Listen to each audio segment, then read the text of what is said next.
Hi guys, I'm talking to you today about button compasses. Nearly every survival kit I've ever owned, ever utilised, has had a button compass in it. One of these little bad boys. Now, they're very utilitarian and they're in there for a good reason. The trouble is most people have never had to actually navigate anywhere with one, and they don't really understand that it's a little bit different to using a normal prismatic or silver compass.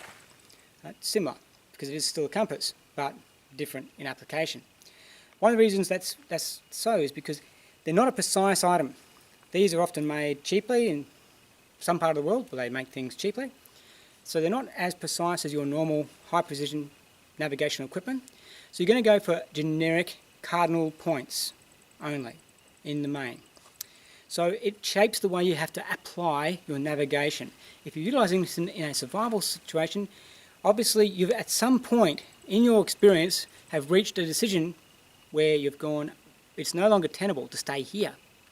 And that needs to be something you really think through. That is, I can't make that clear enough.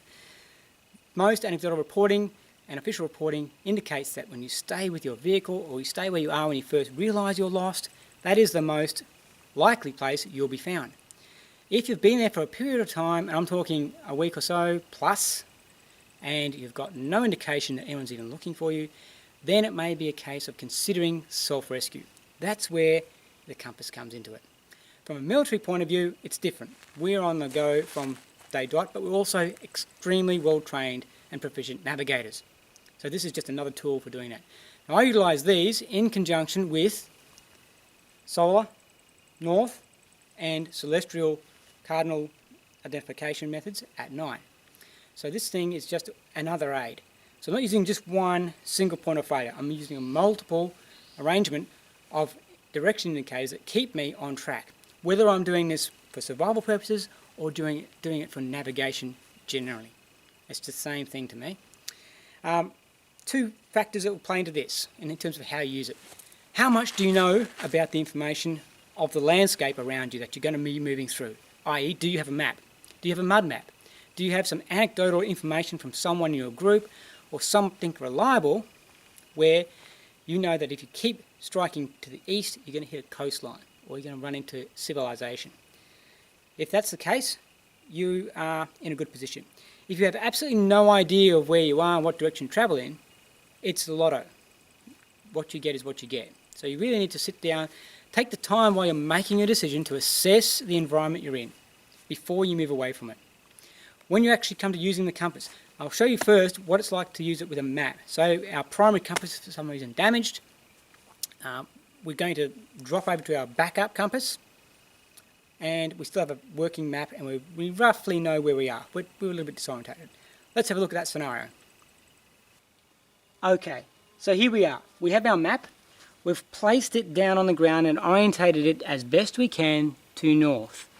I now pull out my button compass and I place it down, and this one's got a square edge, which is ideal. It helps me just line it up a little bit more precisely. I put it on one of the eastings on the map, or whatever grid line you have on your particular map, and I can then orientate the compass. Now it's slow. It's not going to be as precise as your silver compass or your prismatic compass. And if it's got a bubble in it, it's going to be even less accurate. Most of these compasses, these little ones, have been made in the northern hemisphere. So they're not as accurate in the southern hemisphere as they are in the northern hemisphere. They're just weighted slightly differently. So that means I've got to keep it as flat as possible. By putting it on the ground, I achieve the best solution in that regard. So now I've got my compass orientating towards north, indicating where north is for me, so I can align my map, and my map is now orientated. If I'm utilising map to ground, terrain analysis, whatever word you want to stick on that practice, I'm now looking in the right direction at the right order of things. So if I'm standing here, looking over there, what I see on the ground between where I think I am and where I'm looking towards should line up. If it's not, as I've covered in a previous video, we need to orientate ourselves differently because we're not probably where we think we're standing. Okay, so that's the first way. Now if I don't, so obviously then to use it for navigational purposes, it's just a matter of utilising it the same way as we'd use a map to ground process or any other compass. It's just a bit slower, but it's fundamentally the same. Now if I'm going for cardinal points, I'll zoom in on this one so you can have a look. We're looking at the north, east, south and west primary cardinals, or the sub-cardinals of northeast, southeast, southwest, northwest. And then we can go to the sub-cardinals if we so desire. But usually, when we're moving in this sort of gross fashion, and we're utilising a map, we're moving over the terrain with that part of the information covered. If I don't have the map, I can A, place it in my hand, simple as that, and let it settle and orientate itself so I can identify those same points. And then I need to align myself behind and line myself up with the environment in the same way as I just described with the map to make sense of things. I need to be static to do it with these compasses because they are not the most stable of devices. One good way to do it, to be sure that you're not going to give yourself even more distance to cover, is to place it on the ground, allow it to settle once again, and orientate itself, tap it if you need to. Now this card's slightly tilting up because it's a northern hemisphere compass. So get it as level as you can and it will find its equilibrium. Done.